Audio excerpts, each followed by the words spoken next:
Hola y bienvenidos a Good Grief, el podcast dedicado a desmitificando y desestigmatizando el dolor con compasión y humor. Soy Nikki y yo soy un doula de muerte y una entrenadora de dolor en Columbus, Ohio. Hi, everybody. Welcome to Good Grief, the podcast dedicated to demystifying and destigmatizing grief with compassion and humor. I'm Nikki. I'm an end-of-life doula and a grief coach in Columbus, Ohio. And I apologize if I mispronounced any of those words at the beginning. Mi español es no muy bueno.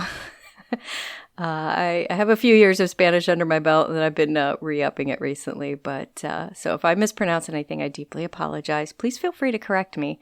I won't take it personally. I don't want to be offensive. But I did want to welcome everybody in Español because today we are going to be talking about Dia De Los Muertos, which is a holiday that I learned about later in life. I had heard of it, but I didn't know anything about it until later in life.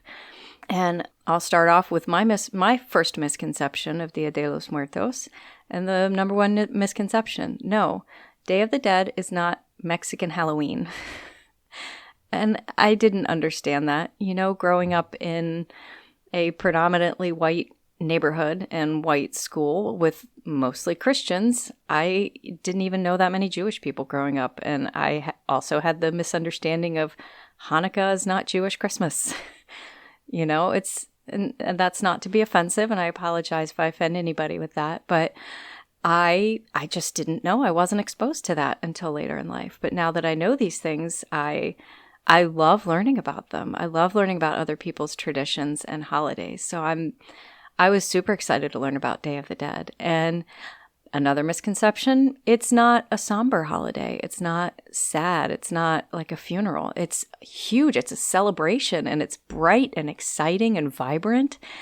And yeah, it's not sad at all. They call it Day of the Dead, but it's amazing. It's just such a beautiful tradition, and we'll get into more of it here in a few minutes. I just want to throw out some misconceptions so that we can all understand and be on the same page as to what Dia de los Muertos is. And it's also like a lot of other holidays and celebrations. It's different by country. It's not, and even within countries, not all Mexican families celebrate it the same. And it's not the same as other religious holidays that are similar. There are similar holidays, All Saints' Day, All Souls' Day. It's usually about the same time, but they're celebrating the same thing. They're honoring the dead, but they are different. They're different holidays, and everybody celebrates them differently. And you know what? That's okay. Much like people celebrating Christmas or Easter or, you know, any of the New Year's Eve. Lots of people, I celebrate New Year's Eve by going to bed at 9 p.m. So everybody celebrates things differently, and that's okay. So those are just a couple of misconceptions I want to get out of the way real quick so we know what Dia de los Muertos, or the Day of the Dead, is not. It's not Mexican Halloween. Please don't call it that. It's very different. Okay, so Day of the Dead. What is Day of the Dead? Well, it's a 2-day holiday. I'm trying not to sound like Wikipedia here, which, yes, I did read some Wikipedia, but I've done plenty of other research into this as well. I actually spoke to a couple people I know who celebrate Dia de los Muertos, so it's very exciting. It's a 2-day holiday that it reunites the living and the dead together. So families celebrate those they have lost and invite them back, you know, not literally, guys, obviously. But one of the big things people do is they'll create ofrendas, or offerings, to honor their departed family members or people that they have lost, people that passed. Then they're altars, and these altars are sometimes in the home. They put them in storefronts. They put them in public areas. Sometimes they're in cemeteries. But it's basically just an altar to honor the dead.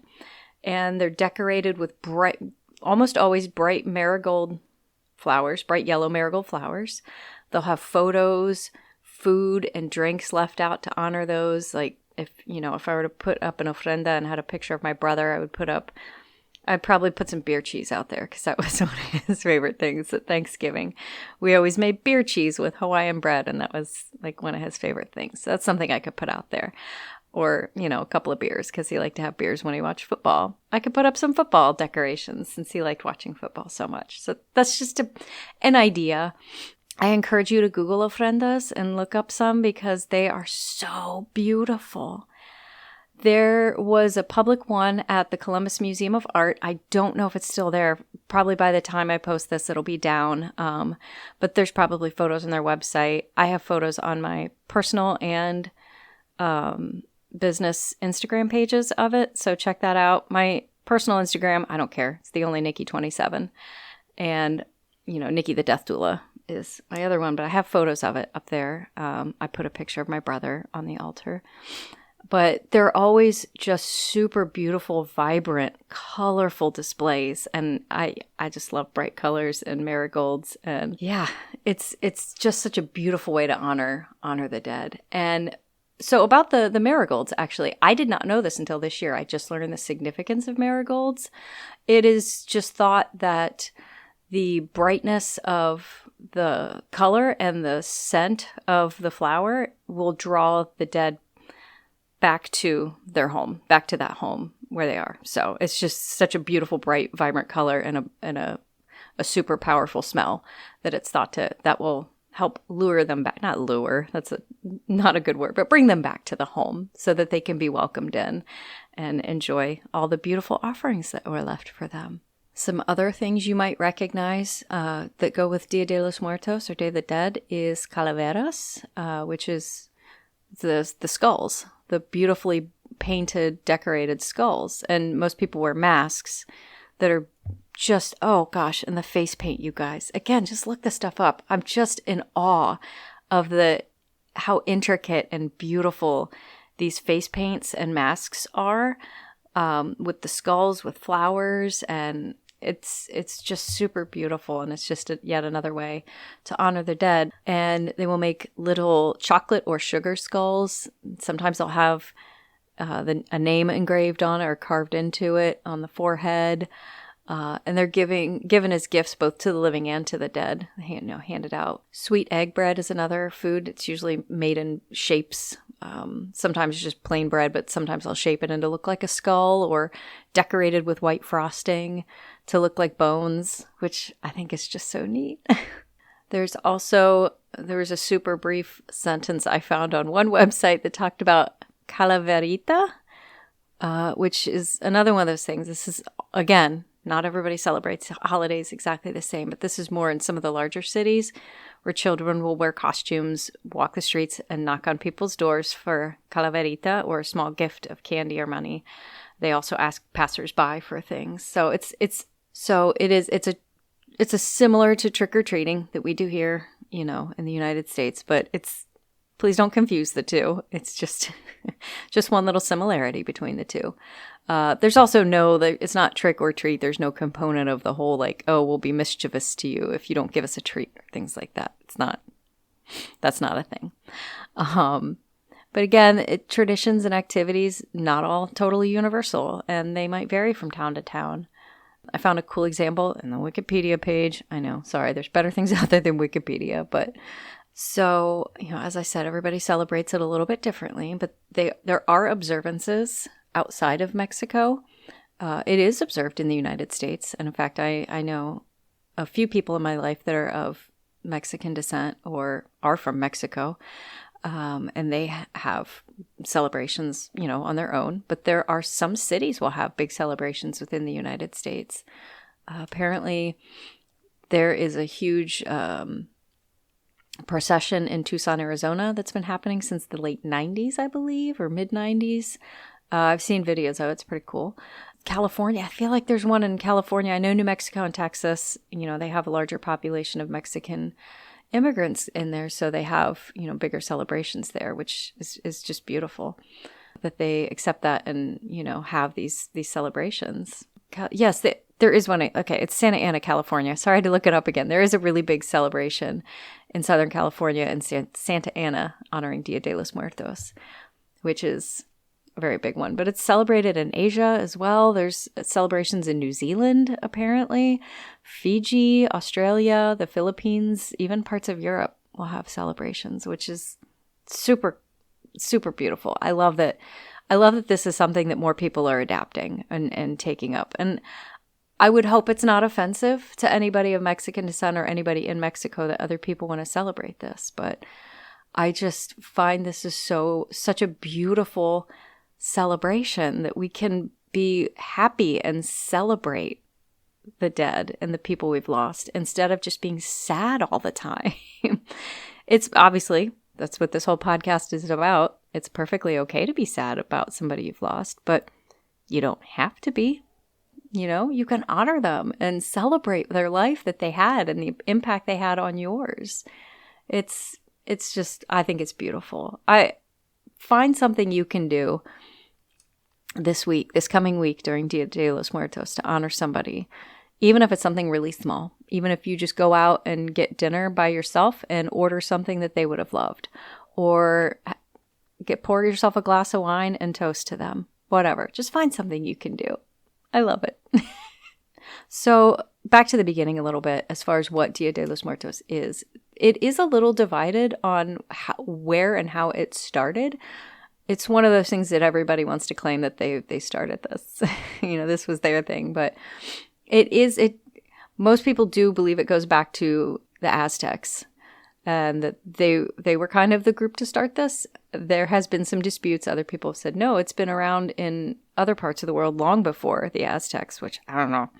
I'm not going to get into that. It's not a debate I want to bring on this podcast. Just putting that out there so we all understand that we can't exactly pinpoint where all this celebration of the dead has come from. So, yeah, but most of the traditions done today are Aztecian traditions, the marigolds, the altars, things like that. So, but it is typically a 2-day celebration. So it'll be on, and I only learned that a couple of years ago. I knew what it was, but I thought it was always just the one day. It was always November 1st, but it is not. It is a 2-day celebration every year on November 1st and 2nd.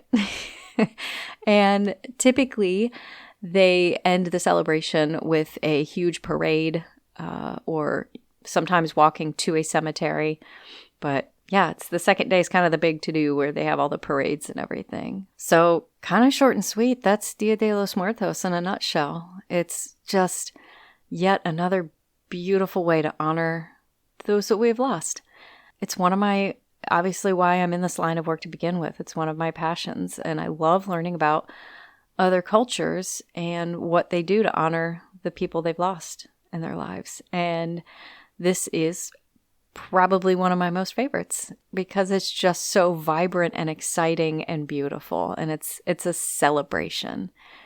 There's a time to be sad and there's a time to celebrate, and that's up to you to decide when that is. Okay, don't let a calendar decide that. If you've just lost somebody and Dia de los Muertos comes up and you don't want to celebrate them yet, that's okay. In fact, if Dia de los Muertos is too hard for you and you want to kind of shelter yourself from that, that's okay too. By all means, you have to do what's best for you. And if it's too much, it's too much. That's okay. And again, if you have a day where you want to celebrate somebody that you've lost and it's not November 1st or 2nd, celebrate it then. Use their birthday. Use their other favorite holiday. Maybe they were huge on Thanksgiving, like that. Thanksgiving's my favorite holiday. If you guys want to honor me, eat yourself sick and drink a glass of bourbon on Thanksgiving, because Thanksgiving's my favorite holiday. We actually made up a holiday with my family called Thanksbirthmas. So we celebrate Thanksgiving, Christmas, and my birthday all in one day. And anyway, that's my favorite holiday. It's Thanksbirthmas. But I encourage you to find out if there's something locally. Again, it might be a little too late now, so I apologize. I should have done this episode last week, but look up something locally. Is there something going on with Dia de los Muertos in your area? Something you can participate in or observe? What can you do at home? I have a little mini altar for Yona. I don't leave her treats because now I have Ari, my other cat, and he'll eat them. But, I have her urn with a beautiful picture of her and her collar and a candle holder that I received as a gift with a quote from a show I directed that just says, "I'll see you when I see you." And I have that candle in front of her picture, and I light that candle from time to time to remember her. So is that something you can do at home? Go for it. Make a little temporary altar. It Doesn't have to be a permanent installation in your home. Put up something to remember somebody you lost and celebrate them a little bit. Celebrate their life and the impact they had on you. Okay. Well, guys, like I said, that's all I have for today. So we're going to get on to the death deck. Ooh, okay. I'm going to shuffle up the cards here. And grab one at random. Ooh, oh, this is perfect. I swear I drew this totally randomly, but this is perfect for today's topic. The title is Visitation. If you knew you could visit your loved ones after death, how would you make your presence known? Oh, man. That's a hard one. For me, well, this is gross, and I apologize if this is too gross for anybody, but my brother, when we were younger, my brother was like a champion at belching. This boy could reverberate the walls in the house next door with his belches, and me being me, had to try to copy him. So I learned to belch with the best of them. So I would probably make my presence known with a belch. I know that's disgusting and hilarious, but I guarantee you, if anybody was grieving me and they suddenly heard a loud belch, they would immediately say, "That's Nikki." I'm sorry, I'm laughing so hard I'm crying now. But that... Okay, sorry, I had to pause for a minute because I was laughing so hard. That's a little gross, but I mean, hey, people would hear that and recognize it as me. So I think I would have to say a significant belch. A more diplomatic or polite answer would probably be something in the form of nature. Because I love nature, I love being outside, I love camping, hiking, so something in nature maybe, but let's face it, it would be a belch. Okay.